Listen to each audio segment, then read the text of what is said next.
अयोध्या में एक धोबी रहता था। नाम था रतन धोबी।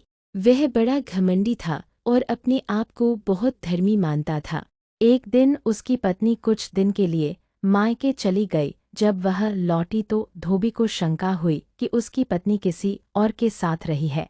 धोबी ने क्रोध में कहा, मैं कोई राम नहीं हूँ जो अपनी पत्नी को पराई भूमि से लौटने पर घर में रख लूं।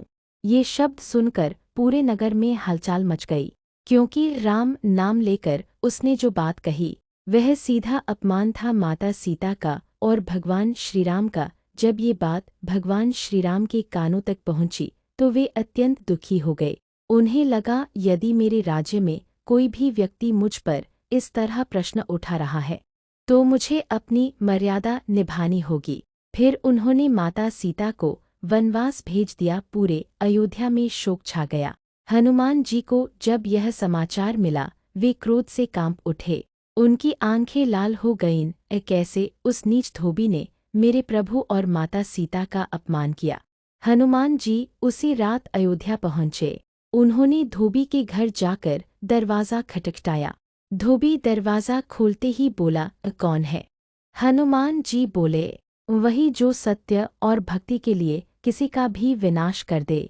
धोबी डर गया, लेकिन अपने अभिमान में बोला, मैंने कुछ गलत नहीं कहा, मैं सच्चा और धर्मी हूँ। हनुमान जी बोले, धर्म कभी अहंकार नहीं सिखाता। तूने मर्यादा पुरुषोत्तम श्रीराम के नाम का अपमान किया है। अब अपनी पाप का प्रायश्चित कर। कहते हैं हनुमान जी ने उस धोबी को इतना भय दिखाया कि वह रोते हुए प्रभु श्रीराम के चरणों में गिर पड़ा। श्रीराम ने कहा, रतन, तूने गलती की है, पर मैं तेरा भला ही चाहता हूँ।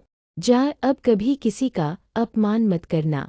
कभी अपने अहंकार में सच्चे को झूठा न कह देना। धोबी ने पश्चाताप किया। उसने अपने कर्मों का प्रायश्चित किया और अपने जीवन को सेवा और भक्ति में लगा दिया।